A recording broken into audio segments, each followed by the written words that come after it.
This is a rare 1965 Fender Jazzmaster. I found this guitar in Fort Worth, Texas recently, and you can find the full episode here on my YouTube channel. What makes this guitar rare is that it is finished in a factory custom color. This is blonde over an ash body, and these guitars were typically finished in sunburst over an alder body. Now this guitar has a couple of issues, which is why I was able to pick it up. The first is that it has some strange wear patterns going on the body here. You can see a little bit on the front, and then on the back, it almost looks like there was some water damage, and maybe someone had a sticker on the back and they tried to sand it off. I'm not sure, but today we are gonna open the guitar up and authenticate whether or not this is indeed the original blonde finish. I know some did dispute that. The other issue that I just found out about, someone reached out to me on Instagram and said they had seen this guitar before on the internet, and they sent me a picture from a forum post from like 10 years ago.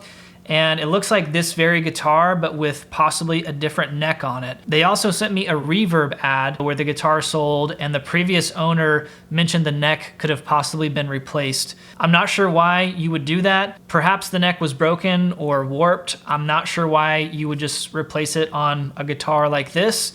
But it does look to be a period correct neck, because in 1965, it was really the only year you could get dot inlays with a bound fingerboard on a Jazzmaster. So to find the perfect neck for this guitar would be difficult to do.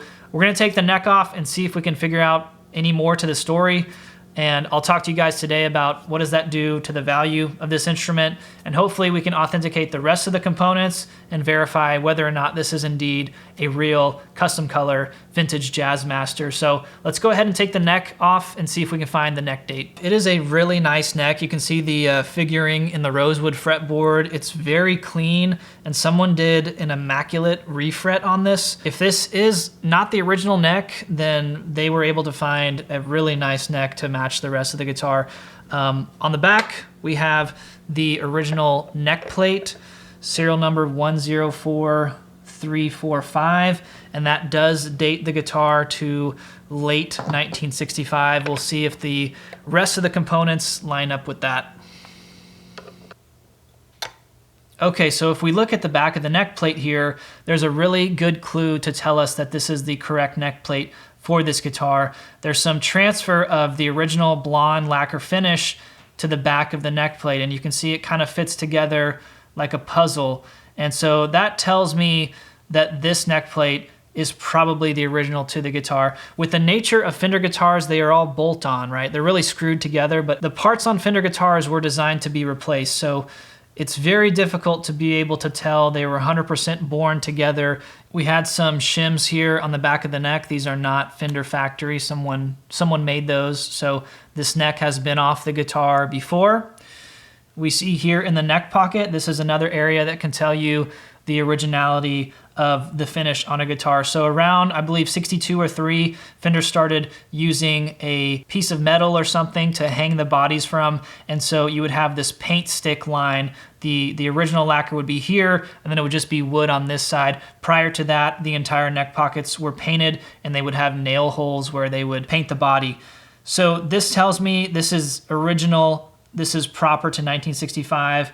This all looks factory correct. There are a couple of pencil marks in here. They don't really tell us much, but that looks all original. On the back of the neck here, there is the router hole, and this is present here on all vintage Fender necks. There's also one between the G and the D string, I believe. There's a couple of pencil marks here, but there's nothing to really tell us that this is the original neck to the guitar, and that's pretty much the way it goes with Fenders. We do have the neck date on the other side here, and you'll see 4 November 65B. The 4 actually designates the model. This is for Jazzmaster. Then we have November of 65, and B is the nut width. That is the most common on these guitars. So based on the neck plate dating to late 65 and the neck late 65, all of that adds up. Now, can we determine whether this was the original neck to the guitar? There's really no way to tell. Let's go ahead and take a measurement of the nut. I like to do this just to see the variation between Fender guitars. And this is actually pretty large, 1.675. That's a pretty wide width there for a Fender. Then we check the first fret, and 0.91. So this is actually a pretty large fender neck. Next, we'll take a look under this bridge here and see what that tells us.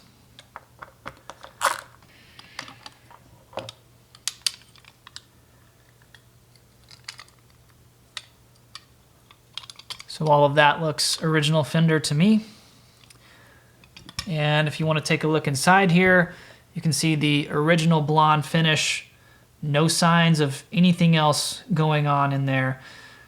Sometimes you'll see something handwritten on the body, but not in this case, especially mid 60s, really weren't many markings or dates on the bodies anymore. But you can see the router mark there. It's a circular mark inside this cavity, and that's part of the machining that Fender used to route these guitars. This is the original blonde finish, and there's no doubt to me that this is an original blonde ash body Jazzmaster. Let's go ahead and remove the pick guard. We can take a look at any dates inside, and maybe we'll find some more clues. So you can see this original tortoiseshell pick guard, they warp really badly and shrink, but there's nothing like the look of these original guards, and it also tells you that this is a real deal one. You can see the cloth wiring they used at this time, all period correct, even the original masking tape. We have the signature of someone who I believe put together the electronics on these guitars. It says Mel. I have the same signature on my 59 Strat. I've seen this same signature on a number of guitars, and that is a good sign. All these solder joints I'm looking at look correct. Maybe a couple have been touched up here, but that's the original shield. And then we have the original pots. These are 1 meg pots, and they have a date code. And it looks like 15th week of 1965. So early 65 on the pots, which would mean these would go into production probably mid to late 65. So everything here looks perfect. Let's go ahead and remove these pickups. They should have dates on them. Okay, here we have a set of period correct gray bottom pickups. We also have some writing here on the back of the neck pickup.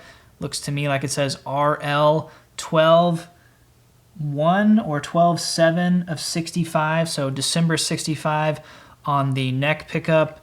Possibly there's a date here on the bridge if we can carefully remove this cover without damaging it. It's hard to read, it's very faded, but RL, and then I think I can see a 12 and 65, so we have a matched pair of 65 pickups signed by the same employee from Fender. Sometimes, like I said, you might see a date written in the body in one of the pickup cavities, but these have never been out before, and I don't really care to force them out. Actually, on this one, it looks like there's possibly something written there. Let's see if this was worth it. I'm wondering if this is a B for blonde, and then this is RW for rosewood. And then in this other cavity, the bridge pickup here, we have someone's signature from 60 years ago. And then we also have written filler or filled, maybe? I'm not sure. Really interesting. I've never seen that before on another Fender guitar. Definitely adds to the credibility of this being an original blonde Jazzmaster. I think the final thing to do here is take a look at the pickup readings. I always like to do this on vintage guitars as well, so why not? We have the neck pickup here, 7.783, and the bridge pickup is hot at 9.2. That's a really hot bridge pickup. Let me get this put back together a little bit, and then I want to talk to you guys about the story, the value, what do I do from here? All right, so what's the story with this 65 Jazzmaster? It's hard to say. Definitely some issues with this guitar. I think in looking inside of it, I'm confident in saying this is for sure a blonde ash body Jazzmaster from 1965. All of the electronics are the correct date. We have these neat little details, handwritten signatures, and other information inside the guitar that lends to the authenticity of it. As far as the neck goes, this is an original late 65 Jazzmaster neck, and actually a really nice one. I don't think it gets much nicer than this. Is it original to the guitar? I don't know. That's in question. Can you really say that about any vintage Fender? Probably not, unless you have pictures of the guitar with the original owner from back in the 50s and 60s, and if it has some kind of unique identifying marks, whether it be in the grain of the fretboard or the body or a custom color of some kind. It's just the nature of Fender guitars. They were built to be repaired and replaced. I purchased this as a player grade instrument. There wasn't much backstory.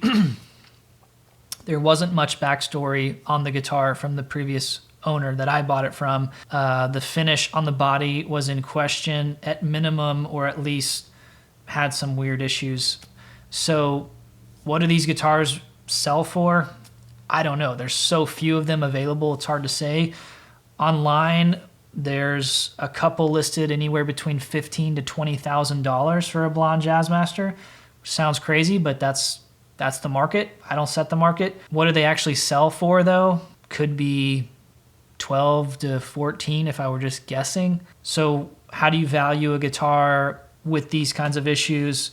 You could start somewhere between 50 to 70% of retail value and see if people are interested. It does have some great things going for it, but then it also has a couple issues. However, those are the guitars that I like because none of these issues would bother me about owning it and purchasing it, but I will gladly take the financial discount to own something like this at a lower price point. So guys, leave a comment. How did you like this video? Do you like videos tearing into old guitars like this? Sometimes I hate to do it. Sometimes you got to do it. I know people out there don't like it.